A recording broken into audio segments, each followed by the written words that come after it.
नमस्कार. जय किसान PSM या YouTube चॅनलवरती आपले सर्व शेतकरी बांधवांचं हार्दिक स्वागत. आज आम्ही लिक्विड मारण्याचं नियोजन केलेलं आहे. ऊसामध्ये लिक्विड मारतोय कारण पावसाचा सीझन चालू आहे, पाऊस पडतोय, त्यामुळे लिक्विड थोडं जर मारलं तर ऊस वाढीला अत्यंत उपयुक्त आहे. पाहू शकता तुम्ही ऊस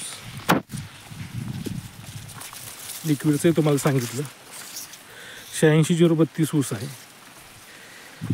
आता लिक्विड का मारायचं मित्रांनो, तणनाशक मारायचं होतं पण आम्ही थांबवलं तणनाशक. तर पाऊस थोडा थोडा चालू आहे. आज जरासा पाऊस उघडलेला आहे, याच्यामध्ये जर आपण लिक्विड मारलं तर ऊसाला ते मानवतं आहे, खालून पुन्हा ओला असते आणि लिक्विडचा चांगला रिझल्ट मिळतो. त्यामुळे आजच्या व्हिडिओमध्ये आपण लिक्विड कोणतं मारणार आहे त्याचे फायदे पण पाहणार आहे. तत्पूर्वी शेतकरी बांधवांना एक नंबर विनंती आहे, जर तुम्ही चॅनलला नवीन असाल तर चॅनलला लाईक, शेअर आणि सबस्क्राईब करायला विसरू नका. आणि व्हिडिओ जास्तीत जास्त लोकांपर्यंत पाठवा, म्हणजे त्यांना पण थोडीशी इन्फॉर्मेटिव्ह माहिती मिळेल. तर शेतकरी बांधवांना मी सांगू इच्छितो की आजच्या ज्या व्हिडिओमध्ये आपलं लिक्विड मारतो त्याच्यामध्ये आपण 200 लिटर पाण्यामध्ये 19-19-19 1.5 किलो, फुलविक ॲसिड अर्धा किलो, सीवीड एक्स्ट्रॅक्ट अर्धा किलो. आपल्याकडं बाकीचं एक दुसरं हे होतं, म्हणजे 1261 होतं शिल्लक. 1261 टाकणार नव्हतं पण टाकले मी त्यांना 1261, ते 1.5 किलो टाकलेलं आहे. फुटवे वगैरे चांगले आहेत, तरी पण जे खालून येणारे फुटवे आहेत त्यांना चांगला मान येण्यासाठी. आणि शिल्लक होतं 1261, नाहीतर आमचं 19-19 आणि फुलविक ॲसिड आणि सीवीड एक्स्ट्रॅक्ट टाकूनच फवारा घ्यायचं डोक्यात होतं. पण काही हरकत नाही, 1261 जरी टाकलं, 1261 फायदेशीरच आहे. 19-19 हे बॅलन्सिंग खत आहे, NPK सर्व बॅलन्समध्ये मिळतं. पाहू शकता आम्ही असं हे मारून घेतो आहे. फुलविक ॲसिड, सीवीड एक्स्ट्रॅक्ट हे प्रत्येक फवाऱ्यामध्ये आमचं असतेच,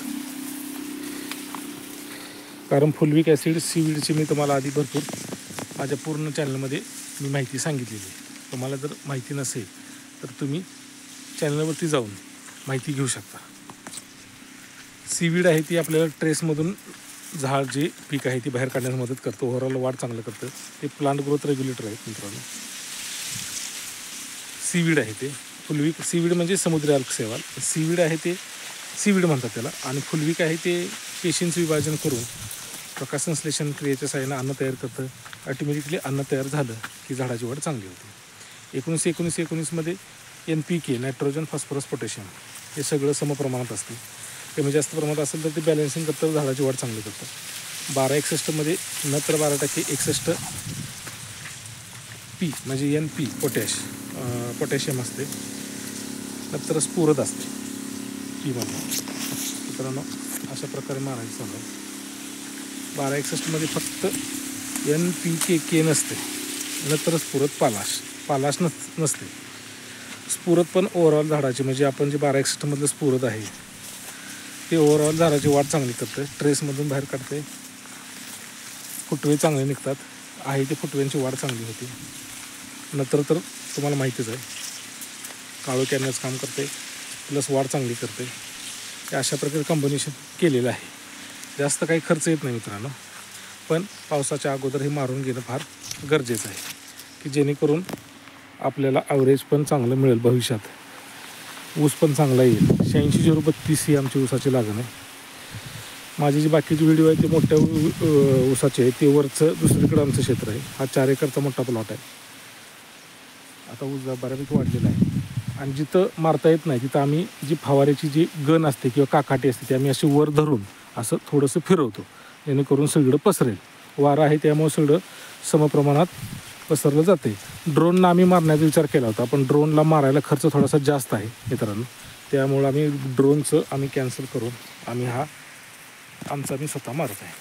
त्यामुळं व्हिडिओ करण्यामागचा उद्देश, पावसाचा सीझन चालू आहे मित्रांनो, आता जून महिना चालू आहे, त्यामुळं जर मारता येत असेल तर टॉनिक मारून घ्या, खालून टाकता येत असेल तर खालून टाकून घ्या. पण पावसाच्या अगोदर खतही पडली पाहिजे, जेणेकरून ऊसाला वाढण्यासाठी चांगलं बळ मिळते. मित्रांनो, व्हिडिओ जर आवडला तर व्हिडिओ लाईक, शेअर, चॅनल जर नवीन असाल तर चॅनलला सबस्क्राईब करायला विसरू नका. धन्यवाद.